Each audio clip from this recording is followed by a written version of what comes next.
فرمایا لہم قلوب لا یفقہون بہا، اللہ پاک جل شانہ فرماتے ہیں جس کا دل قرآن کریم سمجھنے کا عادی نہیں، لہم قلوب لا یفقہون بہا، جس کا دل قرآن سمجھنے کے لیے تیار نہیں، وَلَهُمْ أَعْيُنٌ لَا يُبْصِرُونَ بِهَا، جس کا کان اللہ کا قرآن سننے کے لیے تیار نہیں،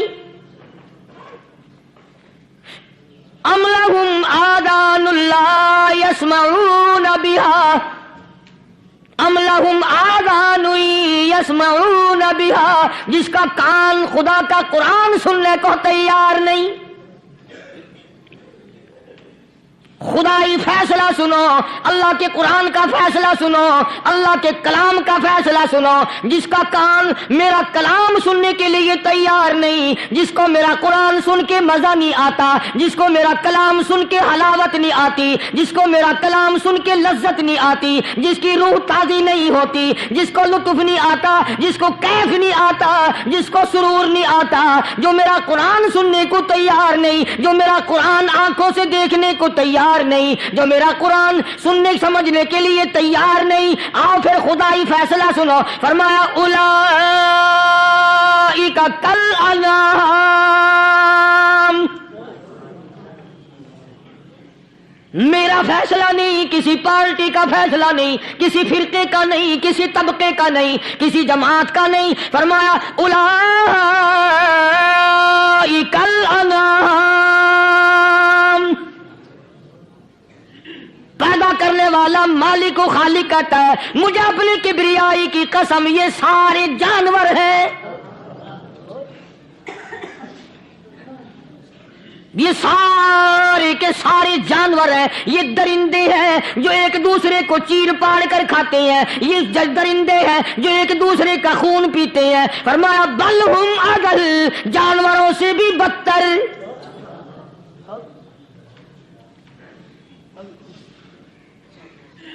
جس کے دل میں قرآن سن کر ترس نہیں، جس دل میں رحم نہیں، اپنے سے کمزور دیکھ کر جس کے دل میں شفقت نہیں، مہربانی کا مادہ نہیں، فرمایا وہ کوئی بندہ ہے وہ تو جانور ہے، اور خدا قسم میں آ گیا فرمایا بل ہم اضل، اس سے بھی بدتر۔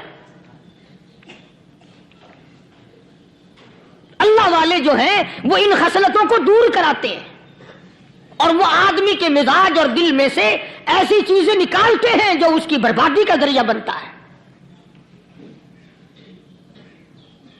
دل کی بیماریوں کا کسی کو فکر نہیں، بخار ہو جائے آپ چڑھ جائے آپ کو پتہ چل جاتا ہے، نزلہ ہو جائے آپ کو پتہ چل جاتا ہے، کھانسی ہو جائے پتہ چل جاتا ہے، دل کی بیماریوں کا کیا پتہ چلے؟ صحابہ اکرام رضوان اللہ تعالی علیہ مجمعین کی جماعت کے اللہ پاک کے محبوب حضرت محمد الرسول اللہ صلی اللہ تعالی علیہ وسلم نے دلوں کی صفائی کی۔ پہلے لوگ جھونپڑیوں میں کچے کوٹھوں میں رہتے تھے، نہ اتنی صفائی تھی نہ اتنی ترقی تھی۔ آج برتنوں کی صفائی دیکھو، کپڑوں کی صفائی دیکھو، مکان کی صفائی دیکھو، رات دن بس اسی دھندے میں لگے ہوئے، سارا دن برتن دھونے سے فرصت نہیں، سارا دن کپڑوں کے بناؤ اور سنوار میں فرصت نہیں۔ تو اللہ والے ایسے موقع پر بڑی عجیب بات کہتے ہیں، وہی مجذوب ہے، مجذوب علی رحمت کہتے ہیں بظاہر تو ہر شے میں بے حد صفائی، بظاہر تو ہر شے میں بے حد صفائی، مگر دل میں ہے گندگی انتہائی۔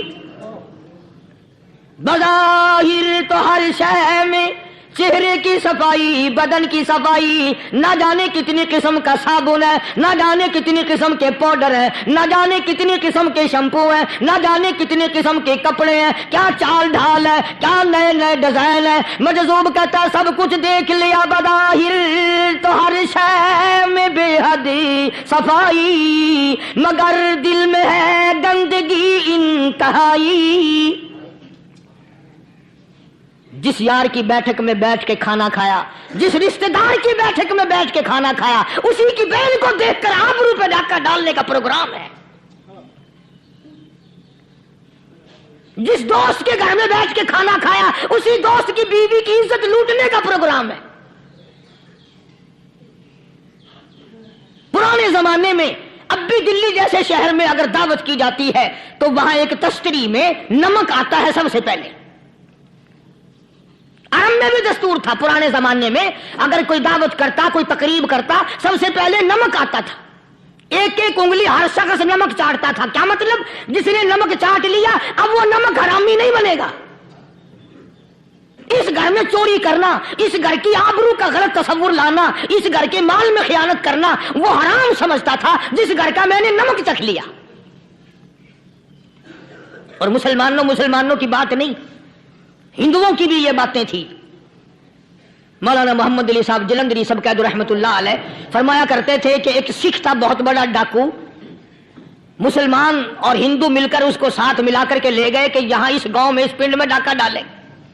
سفر کر کے گئے، تکلیف اٹھا کے گئے. اس سکھ ڈاکو نے پوچھ لیا کہ یہ کون سا گاؤں ہے کہ یہ فلانا ہے.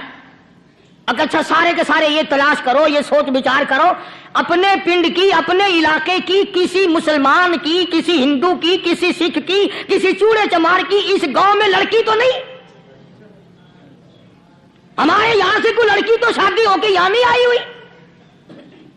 ان ساروں میں سے کہنے لگا کہ ہمارے بھنگی کی لڑکی جمعدار کی یہاں آئی ہوئی ہے. کہنے لگا واپس چلو، بیٹی بیٹی ہے چاہے بھنگی کی ہو یا نواب کی ہو. ارے کل بیٹی کا ڈولا دیا تھا، آج ڈھاکہ ڈالیں گے، شرم نہیں آئے گی؟ آج وہ تصور کہاں چلے گئے اور ہم سب روتے پھرتے ہیں سکون نہیں، سکون نہیں، اطمینان نہیں. ارے اطمینان آئے گا کیسے؟ ہمارے دل بے ایمان ہے، نیتیں خراب ہے، آئے گا کہاں سے؟ صحابہ کرام رضوان اللہ تعالی علیہ مجمعین کی جماعت نے اس قدر اس بات پہ محنت کی اور کوشش کی کہ غلط لقمہ بھی پیٹ کے اندر نہ چلا جائے. چنانچہ میں اعلان کہتا ہوں 1,29,000 صحابہ کرام کالی کملی والے کے دیوانے اور پروانے، حضور کے یار جانثار، حضور کے ساتھ فاقہ کھانے والے، فاقوں مرنے والے، پتھر کھانے والے، اپنے بچوں کے ٹکڑے ہوتے ہوئے دیکھ کر لا الہ الا اللہ محمد الرسول اللہ کی صدا بلند کرنے والے صحابہ کرام کا یہ حال تھا. پیدل سفر کر کے جاتے تھے یہودی عیسائی. شام نکل گئے، فلسطین نکل گئے، ہندوستان آ گئے. 2 سال لگ جاتے تھے. اپنی جوان بیٹیوں کو مسلمانوں کے گھروں میں چھوڑ کے آ جاتے تھے. کبھی نگاہ نبوت نے جن کو رنگ دیا تھا کبھی کسی صحابی پہ ذرہ برابر الزام نہیں لگا. ان یہودیوں کا، ان عیسائیوں کا یہ عقیدہ تھا کہ محمد صلی اللہ علیہ وسلم کے جو غلام ہیں ان کی نگاہ بھی پاک ہے، ان کے دل بھی پاک ہیں، ان کے ارادے بھی پاک ہیں، ان کے ہاتھ بھی پاک ہیں.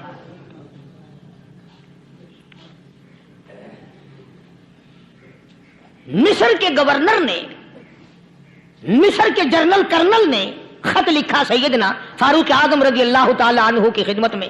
دور خلافت ہے حضرت فاروق اعظم کا. کیا خط لکھا کہ حضور مجھے کافی وقت گزر گیا ہے اور فلاں علاقے میں آپ کے حکم سے ہم نے جانا ہے اور راستہ صرف ایک ہے اور اس راستے میں جال بچھا دیا گیا. اب مجھے مشورہ دیں میں کیا کروں، حکم دیں مجھے.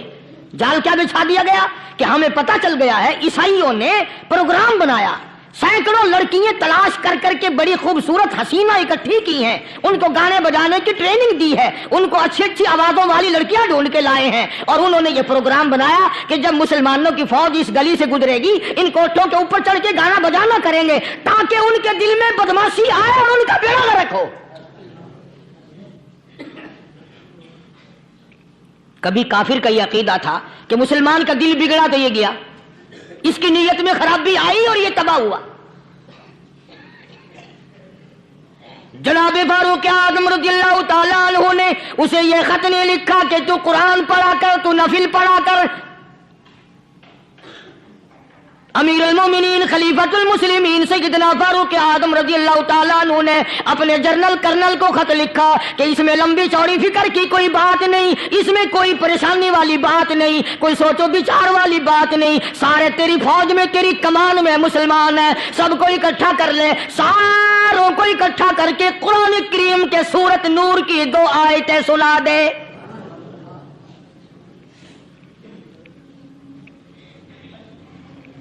یہ بھی نہیں فرمایا کہ سزا سناؤ اتنے کوڑے لگیں گے، جو خلاف کرے گا یوں قید ہوگی، یوں کوٹ مارشل کر دیا جائے گا، کچھ نہیں۔ جناب فاروق اعظم رضی اللہ تعالیٰ عنہ کی رائے دیکھو، ان کے خیال میں قرآن کریم میں اتنی بڑی طاقت ہے، اتنی بڑی عظمت ہے، اتنی بڑی کرامت ہے، کلام الہی میں اتنا بڑا شرف ہے۔ اعلان کر دیا، فرمایا اپنے کرنل کو ساری فوج کو، لشکر کو اکٹھا کر کے قرآن کریم کی فلاں فلاں آیت سنا دے، اور اس کے بعد بے دھڑک فوج کو، لشکر کو اسی راستے سے گزار کے لے جا، بے دھڑک لے جا۔ ہائے، کبھی قرآن کی 2 آیتوں سے کام بن جاتا تھا، اب سارے قرآن سے میرا تیرا کام نہیں بنتا۔ قصور قرآن کا نہیں ہے، یہ میرا تیرا ہے۔ یہ تو اتنی وفادار کلام ہے، اتنی پاک کلام ہے، خدا کی قسم، ہزاروں رجسٹروں کے گتے، ہزاروں چائے کے ڈبے، ہزاروں مٹھائی کے ڈبے، لاکھوں کروڑوں دوائیوں کے ڈبے گندے نالوں پہ، کوڑیوں پہ، روڑیوں پہ پڑے ہیں، اور جس گتے نے قرآن کے ساتھ یاری لگا لی، خدا کی قسم کوئی آدمی بغیر وضو اس گتے کو بھی ہاتھ نہیں لگا سکتا۔ ہزاروں نہیں، لاکھوں کپڑے مارکیٹ میں پڑے، پر جس کپڑے نے قرآن سے یاری لگا لی، جو کپڑا جسدان بن کر قرآن پہ چڑھ گیا، لوگ اس کو بھی چومتے ہیں، اور چومنا چاہیے۔ یارو، کپڑے نے قرآن سے یاری لگائی تو کپڑا عظمت والا بن گیا، گتے نے یاری لگا لی تو گتا بن گیا۔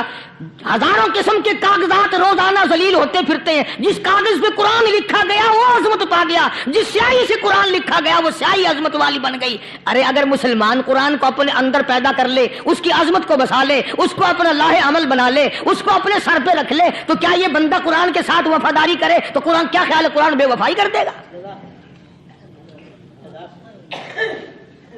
یقین نہیں، یقین اصل بات اعتقاد کی ہے۔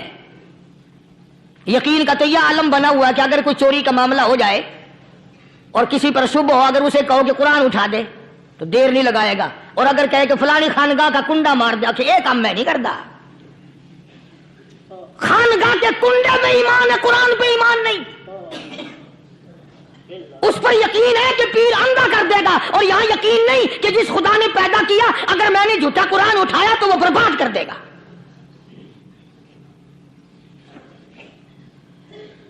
عجیب عجیب لوگ ہیں۔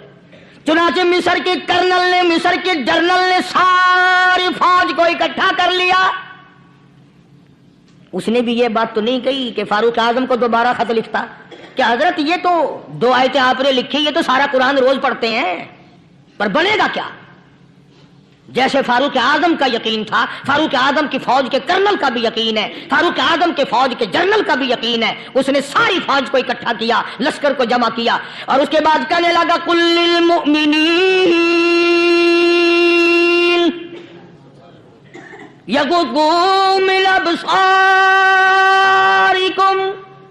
ویحفظوا فروجہم ذالک ازکی لہم ان اللہ خبیر بما یصنعون۔ او لوگو، خدا تمہیں کہتا ہے اپنی آنکھوں کی حفاظت کرو، اگر تمہاری نظریں غلط جگہ پڑی اپنی عزت کی حفاظت کرو، اپنی آبرو کی حفاظت کرو، اگر غلط نظریں پڑی، غلط استعمال ہوئی، ان اللہ خبیر بما یصنعون، اللہ پاک تمہاری ساتھ ساتھ ہے، وہ ہر چیز کو دیکھتا جائے گا، وہ ہر چیز تمہاری دیکھے گا۔ چنانچہ تاریخ شاہد ہے، ابن حشام نے لکھا ہے، ابن خلدون نے لکھا ہے، اور کئی مورخین نے لکھا ہے کہ جب مسلمان جنرل نے، مسلمان کرنل نے اپنی فوج کو قرآن کی 2 آیتیں سنائی اور اس کے بعد حکم دیا چلو، تمام کا تمام لشکر چل رہا ہے، ادھر ڈھول بجا، دھماکے بجے، گانا شروع ہوا، گانا بجانا شروع ہوا، ساری فوج نکل گئی، سارا لشکر چلا گیا۔ لڑکیوں نے دیکھا کہ یہ تو ختم ہو گئے، نیچے آواز دے کے کہنے لگی اور جانے والوں یہ ساری فوج کئی اندھوں کی فوج تو نہیں؟ یہ حسن کا نظارہ اور یہ ڈانس اور یہ آواز، ہم ناچ ناچ کے تھک گئی، کوئی سر نہیں اٹھاتا۔